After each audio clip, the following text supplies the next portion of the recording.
Hello friends, कैसे हैं आप सब। आज नए व्लॉग के साथ मैं हाज़िर हूँ।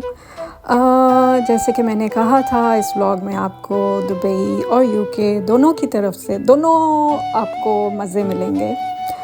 और जो कुछ भी आपको जानना होगा मैं आपको अपने इस प्लेटफॉर्म से प्रोवाइड करूँगी।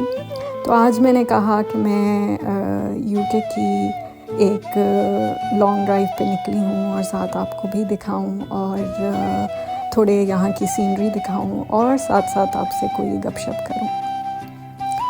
तो आपको अपने इस चैनल पे जो आप लोगों का अपना है, थैंक यू जो लोग हमारे इस फैमिली को ज्वाइन कर रहे हैं और मैं सबको वेलकम करती हूँ।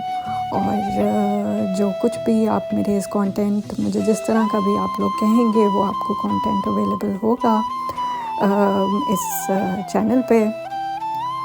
कुछ इस्लामिक वर्सेस होंगी और उसके साथ साथ इंफॉर्मेशन होगी इंटरटेनमेंट के साथ। तो साथ में आपको यूके जो मेरे बहन भाई सिर्फ पाकिस्तान से नहीं बल्कि इंडिया से, बांग्लादेश से, पूरी दुनिया में जिधर जिधर से मुझे देख रहे हैं, जो यूके आना चाहते हैं या जो दुबई आना चाहते हैं, इन दोनों एरियाज़ के बारे में मैं आपको कंप्लीट इन्फॉर्मेशन देती रहूँगी।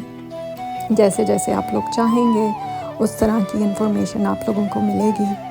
तो मैंने कहा कि साथ साथ ये सीनरी भी दिखाऊं आपको और आपके साथ ये जो हमारा सफ़र है, जो हम सफ़र अपना शुरू कर रहे हैं, ये आप लोगों के साथ मिलके हम इंजॉय करें और इन्फॉर्मेशन भी जो भी है वो शेयर करें। Thank you.